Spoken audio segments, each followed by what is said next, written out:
रिया अपने छोटे से कमरे में बैठी थी। चारों तरफ आधे अधूरे कैनवस और सूखे ब्रश बिखरे थे। उसके मन में कला के लिए एक गहरा जुनून था, पर जिंदगी की कड़वी सच्चाई ने उसे जकड़ रखा था। उसने अपने पुराने लैपटॉप पर नौकरी के विज्ञापनों को स्क्रॉल किया। अकाउंटेंट चाहिए, सेल्स एग्जीक्यूटिव, हर शब्द एक भारी बोझ की तरह लग रहा था। उसने एक लंबी आह भरी। क्या यही उसका फ्यूचर था? अचानक उसे अपनी दादी की बात याद आई। दादी, जिन्होंने हमेशा कहा था, रिया, तुम्हारे हाथ में जादू है, रंगों को कभी अपनी जिंदगी से फेडिंग मत होने देना। इस पल को याद करके उसकी आंखों में हल्की चमक आई। उसने खिड़की से बाहर देखा। सामने गली की एक पुरानी टूटी हुई दीवार थी, बेजान, ग्रे और उदास, जैसे उसकी अपनी एक बूढ़ा आदमी उस दीवार के पास से गुजरा, सर झुका है, जैसे उस दीवार की उदासी उसकी आंखों में उतर गई हो। रिया ने एक पल सोचा, फिर उठी। उसने अपने पुराने घिसे हुए पेंट ब्रश और लगभग खाली हो चुकी रंगों की ट्यूब्स इकट्ठा की। चेहरे पर एक अजीब सी दृढ़ता थी। अगले दिन सुबह वो उस दीवार के सामने खड़ी थी। पहले तो झिझकी, फिर गहरा सांस लिया और ब्रश उठाया।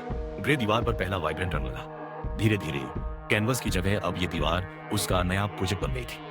कुछ लोग गुजरते हुए रुकते, क्यूरियस नजरों से देखते, कुछ मुस्कुराते, कुछ शक करके आगे बढ़ जाते। रिया का ध्यान सिर्फ अपने काम पर था। एक छोटा बच्चा अपनी माँ का हाथ खींचकर रुक गया। उसकी आंखों में चमक थी जब उसने दीवार पर उभरती रंगीन मछली को देखा। वो हंस पड़ा। धीरे धीरे आस पड़ोस के लोग सपोर्ट करने लगे। कोई उसे पानी देता, कोई चाय, कोई कहता, बहुत सुंदर बना रही हो बेटी। ये छोटी छोटी बातें उसे अंदर से भर रही थी। कुछ ही दिनों में वो बेजान दीवार एक स्टनिंग म्यूरल में बदल गई थी। रंगीन फूल, खेलते हुए बच्चे, उड़ते पक्षी, जैसे पूरी गली में जान आ गई हो।